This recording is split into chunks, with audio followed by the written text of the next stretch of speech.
Assalamualaikum warahmatullahi wabarakatuh. Selamat pagi. Kali ini kami berterima kasih dulu karena telah dikasih kesempatan untuk memaparkan, materi pada micro-teaching pagi ini. Jadi pagi ini,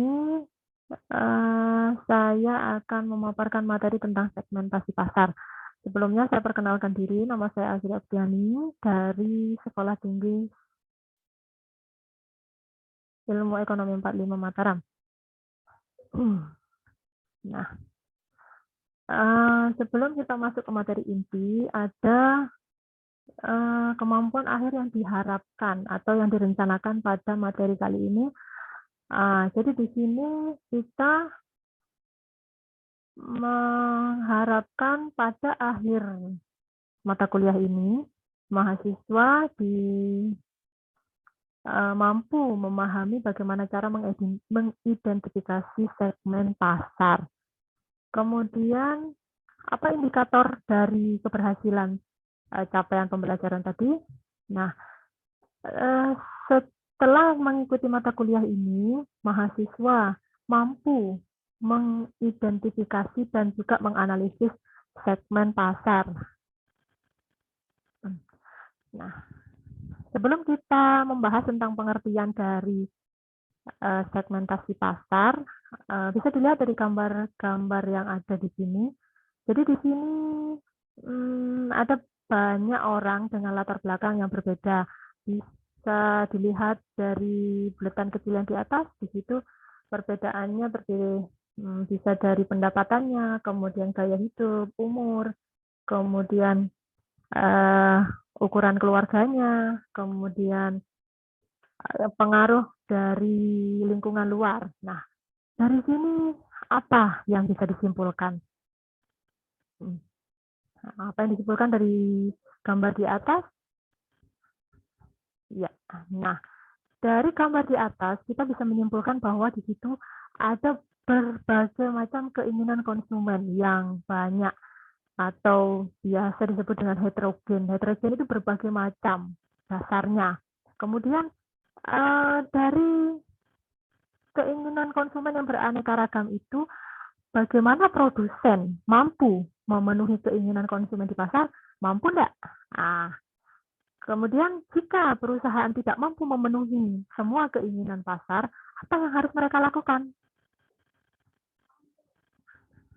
Ya. Nah, ini dari buletan ini, di sini ada dua sisi. Yang sisi kiri itu ada buletan kuning dengan titik-titik hitam. Nah, buletan kuning ini diibaratkan sebagai pasar, kemudian titik-titik ini diibaratkan dengan konsumen. Nah, dari banyak konsumen ini, apakah mampu perusahaan memenuhi semua keinginan mereka? Nah, ya seperti ini. Kemudian untuk memenuhi semua keinginan di pasar, perusahaan atau produsen mereka mengelompokkan konsumen-konsumen atau titik-titik ini menjadi beberapa kelompok.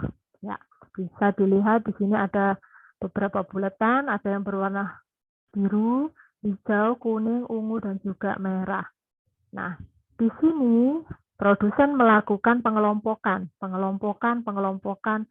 dari berbagai keinginan konsumen yang berbeda tersebut. Nah, inilah yang dinamakan dengan apa itu tadi? Segmentasi pasar. Nah, kalau dari pengertiannya, di sini segmentasi pasar merupakan kegiatan mengelompokkan konsumen dari yang sifatnya heterogen atau berbeda-beda menjadi beberapa kelompok yang sifatnya homogen atau sama. Jadi misalnya contoh, di sini ada di pelatihan ini ada mungkin yang di situ yang dari segi rasa mungkin berbeda karena kita berasal dari banyak daerah. Misalnya contoh ada yang dari Jawa Tengah, Jawa Timur, kemudian ada yang dari saya yang di luar Jawa ini. Nah, itu selera makannya berbeda. Ada yang pedas, ada yang suka manis, mungkin ada yang suka pedas dan asin. Nah, itu Nah, di sini kan berbeda-beda. Nah, kemudian kalau saya misalnya jadi seorang konsumen, tentu tidak bisa memenuhi semua selera konsumen yang ada di sini. Tentunya akan mengelompokkan ini. Nah, kemudian kelompok yang paling besar itulah yang saya pilih untuk jadi sasaran atau pasar sasarannya. Contoh misalnya, dari 40 peserta yang ada di kelas ini, misalnya kebanyakan mereka menyukai makanan yang pedas. Nah, itulah yang akan menjadi pasar sasarannya saya nanti, ya, sebagai seorang produsen makanan. Nah, itu. Kemudian, nah, bagaimana pola segmentasi itu? Jadi pola segmentasi itu ada berbagai macam. Di situ ada preferensi homogen, kemudian yang tersebar, kemudian ada yang terkelompok. Jadi di situ ada, tunggu sebentar, saya pindahkan dulu biar tidak mengganggu ya. Nah, kan. Nah, kemudian di sini ada preferensi homogen. Apa itu preferensi homogen? Jadi preferensi produsen itu menunjukkan di situ kecenderungan. Nah, kecenderungan yang menunjukkan suatu pasar yang konsumennya memiliki preferensi yang sama. Jadi pasar itu memiliki keinginan yang sama. Contoh tadi di sini. Di sini di kelas ini banyak yang penyuka makanan pedas. Nah, itu preferensinya hampir keseluruhan bisa dikatakan homogen karena keseluruhan sebagian besar dari kelompok yang ada di sini menyukai makanan yang pedas. Nah, kemudian preferensi yang kedua di situ ada yang preferensi menyebar. Jadi kecenderungan konsumen bisa jadi tersebar, jadi berbagai macam, banyak ragamnya. Jadi mereka tidak hanya yang suka satu suara di sini penyuka makanan pedas, tapi hanya di situ ada yang suka manis, ada yang suka manis pedas dan segala macam, banyak lagi yang rasanya kan gitu. Nah, itu yang merupakan preferensi yang tersebar. Jadi banyak macamnya tersebar. Gitu. Kemudian di situ ada preferensi yang bentuknya terkelompok. Jadi terkelompok itu di sini menunjukkan kelompok-kelompok preferensi yang berbeda. Jadi di sini bisa bentuknya seperti segmentasi yang alami. Jadi contoh misalnya di sini ada beberapa kelompok penyuka, misal kelompok hobi. Misalnya di sini ada hobi olahraga, yang ada di kelas ini ada yang hobi olahraga, ada yang hobinya membaca. Nah, itu tapi ada kelompoknya sendiri-sendiri dari 40 orang, 20 orang misalnya atau 19 orang penyuka membaca. Kemudian yang lebihnya itu menyukai atau hobinya olahraga. Nah, itu terkelompok. Jadi sama-sama besar, punya kelompok masing-masing. Nah, itu namanya preferensi yang terkelompok. Saya pindahkan lagi ke sini biar tidak. Nah, bagaimana tahapannya jika kita ingin melakukan segmentasi? Yang pertama di sini kita harus melakukan survei dulu. Enggak boro-boro tiba-tiba datang, oh ya saya mau mengelompokkan pasar A, pasar B, pasar C. Nah, kan saya tunjuk. Enggak seperti itu. Jadi di situ ada tahapannya dulu. Di situ kita harus tahapnya survei. Kita lari masuk ke, bukan lari ya, masuk ke pasar. Kemudian seorang peneliti menyelenggarakan atau dengan cara wawancara.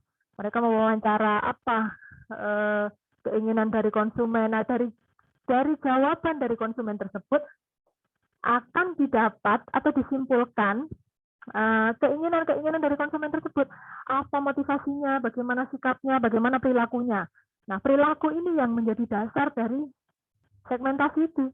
Nah, kemudian dari situ, dari tahap pertama, kemudian tahap kedua, itu merupakan tahap analisis. Jadi dari berbagai macam indikator atau instrumen-instrumen atau jawaban dari konsumen tersebut, itu dianalisis menjadi beberapa poin yang menjadi dasar untuk mengelompokkan pasar itu. Nah, kemudian, setelah dikelompokkan, kemudian ada tahap pembentukan. Tahap pembentukan yaitu masing-masing kelompok dibentuk berdasarkan sikap, perilaku, demografis, kemudian polanya, pola perilaku konsumennya seperti apa, psikologisnya seperti apa. Nah, baru dari sana bisa terbentuk segmen. Kemudian bisa dijadikan pasar sasaran. Nah, di sini ada Nah, setelah itu, setelah polanya ada dasarnya. Dasarnya apa? Dasarnya apa yang membuat segmentasi pasar itu perlu pada konsumen, pada pasar konsumen. Jadi di sini pertama ada segmentasi geografis. Kalau geografis, namanya geografi, itu berarti kok produsen membagi segmen berdasarkan letak geografisnya atau letak geografis. Contohnya misalnya berdasarkan negara, berdasarkan provinsi, bagian kota, kemudian daerah-daerah pedalaman, daerah perkotaan, dan segala macamnya. Kemudian di situ demografinya. Jadi segmentasi dilihat dari demografi. Demografi itu apa saja variabelnya? Bisa dilihat dari umur, kemudian jenis kelamin, kemudian berapa jumlah anggota keluarganya, kemudian pendapatannya, pekerjaan, kemudian pendidikan, agama. Nah, itu yang dilihat kalau dari segi demografi. Nah, kemudian yang ketiga, dasarnya adalah segmentasi berdasarkan psikografinya. Nah, membagi di sini kegiatannya adalah membagi pembeli menjadi kelompok berdasarkan karakteristik dalam kelas sosial. Misalnya berdasarkan gaya hidup, kemudian kepribadiannya. Gaya hidupnya seperti apa? Contoh, misalnya dilihat dari pekerjaan. Orang yang di situ pekerjaannya di bidang pendidikan dengan seorang pedagang, pasti gaya hidupnya berbeda. Jadi di situ yang membuat orang menjadikan dia sebagai dasar untuk membuat segmen. Nah, kemudian di sini yang terakhir itu adalah segmentasi tingkah laku. Tingkah laku ini membedakan atau mensegmen pasar berdasarkan sikap setelah menggunakan sebuah produk. Sikap atau reaksinya seperti apa? Positif, negatif, puas, tidak puas, nah seperti itu. Iya, apa syaratnya? Syaratnya dilakukan segmentasi pasar. Syaratnya di sini yang pertama, segmen harus bisa diukur. Jadi misalnya contoh, jika di situ ada 5 orang, ya 5 orang dalam kelas, yang keinginannya berbeda-beda. Kemudian 2 orang menyukai olahraga, 2 orang lagi hobi seni, kemudian yang satu lagi hobinya membaca contohnya. Nah, dari 5 orang ini itu tidak bisa menjadi dasar dari segmentasi karena terlalu sedikit jumlahnya. Jadi ukuran segmen bisa dilakukan itu jumlahnya harus besar, jadi dapat diukur. Nah, itu.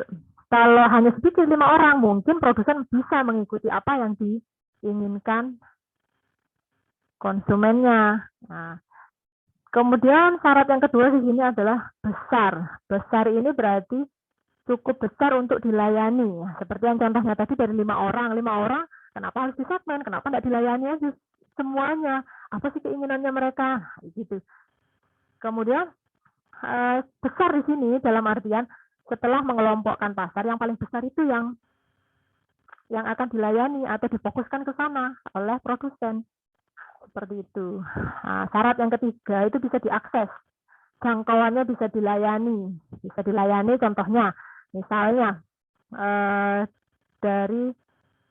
diukur dari jaraknya. Contohnya seperti itu. Jadi misalnya produsennya ada di mana, konsumennya ada di mana. Nah, itu harus bisa dijangkau. Contoh kalau kita ada di dalam negeri, kemudian mau produknya produksi di dalam negeri, kemudian targetnya adalah di luar negeri. Nah, itu kemungkinan akan banyak syarat atau agak sulit untuk dijangkau. Nah, seperti itu. Nah, contohnya. Kemudian syarat yang selanjutnya di sini dapat dibedakan. Ya. Dapat dibedakan berarti segmen dapat dipisah-pisahkan dan memberi tahapan yang berbeda terhadap program pemasaran yang ada. Kemudian dapat diambil tindakan. Jika semua syarat di sini sudah bisa terpenuhi, maka segmen baru bisa ditindak atau bisa dilakukan. Nah, seperti itu. Itu merupakan syaratnya. Di sini ada 1, 2, 3, 4, 5. Ada 5 syarat yang harus dipenuhi jika ingin melakukan segmentasi. Oke, nah cukup sekian ini untuk pertemuan kali ini. Materinya sampai mana? Ya, sampai syarat ya, syarat-syarat segmentasi. Kemudian, apa yang akan kita lakukan minggu depan? Bisa dilihat di sini. Iya, ini untuk pertemuan minggu depan. Jadi, ada beberapa hal yang harus dilakukan untuk pertemuan minggu depan. Ya, itu saya akan memberikan tugas. Jadi untuk dipresentasikan minggu depan. Jadi kita gantian ngomong, bukan saya aja yang ngomong, tapi mahasiswa juga bisa bergantian, ya kan? Biar nggak capek. Kemudian apa yang harus dilakukan? Apa yang harus dicari? Nah, di sini nanti cari 2 produk atau contoh produk yang beredar di masyarakat, yang beredar luas ya, 2 aja. Kemudian dari 2 produk tersebut, apakah produk tersebut sudah melalui tahapan-tahapan yang harus dilakukan untuk membuat segmen. Kemudian yang ketiga, setelah menganalisis tahapannya sesuai atau tidak, bandingkan. Jadi bandingkan kedua produk tersebut apakah sudah sesuai dengan dasar-dasar melakukan segmentasi. Jadi dasarnya tadi apa? Diingat di review lagi ke belakang. Kemudian sesuai nggak produk yang dicontohkan itu tadi berdasarkan dasarnya. Kemudian bentuk kelompok kecil sekitar 4 atau 5 orang lah. Kemudian diskusikan dengan kelompok kalian, kelompoknya dibagi sendiri. Kemudian bergantian nanti. Jadi minggu depan sajikan jawabannya dalam bentuk PowerPoint, kemudian dipresentasikan bergantian. Oke? Jadi untuk pertemuan kali ini cukup untuk saat ini, cukup sampai di sini. Sampai ketemu minggu depan. Assalamualaikum warahmatullahi wabarakatuh. Waalaikumsalam.